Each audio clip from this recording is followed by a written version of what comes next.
अस्सलाम वालेकुम। Brain tumour एक ऐसी कंडीशन होती है जिसमें हमारे ब्रेन के किसी खास हिस्से के सेल्स एबनॉर्मली ग्रो करके एक एक्स्ट्रा मैस सा बना देते हैं।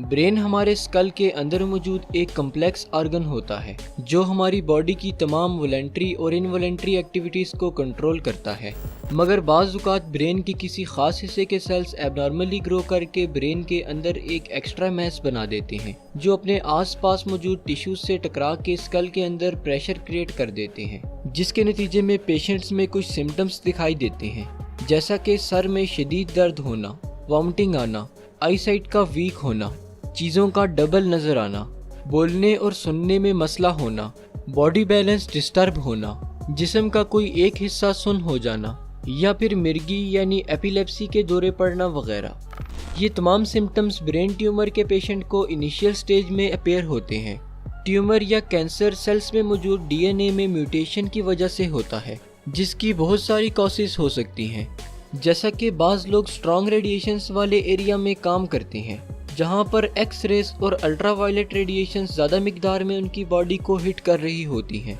जिसकी वजह से ये रेडिएशंस डीएनए में म्यूटेशन कॉज करती हैं और इस म्यूटेशन के नतीजे में फिर सेल्स एबनॉर्मली ग्रो करने लगते हैं।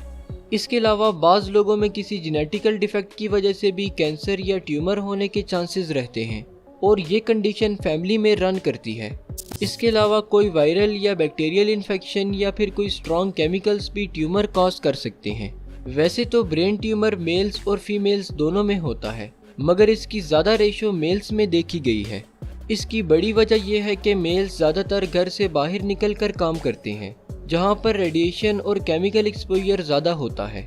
ब्रेन ट्यूमर को जल्द अज जल्द डायग्नोज करके ट्रीट करना चाहिए, क्योंकि अगर ऐसा न किया जाए तो ब्रेन ट्यूमर की मौजूदगी की वजह से ब्रेन में बाकी सेल्स पर प्रेशर पड़ता रहता है, जिसकी वजह से बाकी सेल्स भी डेड होना शुरू हो जाते हैं और इस तरह फिर पेशेंट की डेथ भी हो सकती है। ब्रेन ट्यूमर को ट्रीट करने के लिए सर्जिकल प्रोसीजर परफॉर्म किया जाता है जिसे क्रैनियोटॉमी कहा जाता है। क्रैनियोटॉमी में पेशेंट के सर की जिल्द को काट कर स्कल को ओपन किया जाता है और फिर सर्जिकल इंस्ट्रूमेंट्स की मदद से ट्यूमर को काट कर बाहर निकाल दिया जाता है। सर्जरी के बाद रेडियोथेरापी और कीमोथेरापी का भी सहारा लिया जाता है, जिससे ट्यूमर के बाकी बचे कुचे सेल्स भी ख़त्म हो जाते हैं और दोबारा ट्यूमर होने के चांसेस कम हो जाते हैं। शुक्रिया, अल्लाह हाफिज़।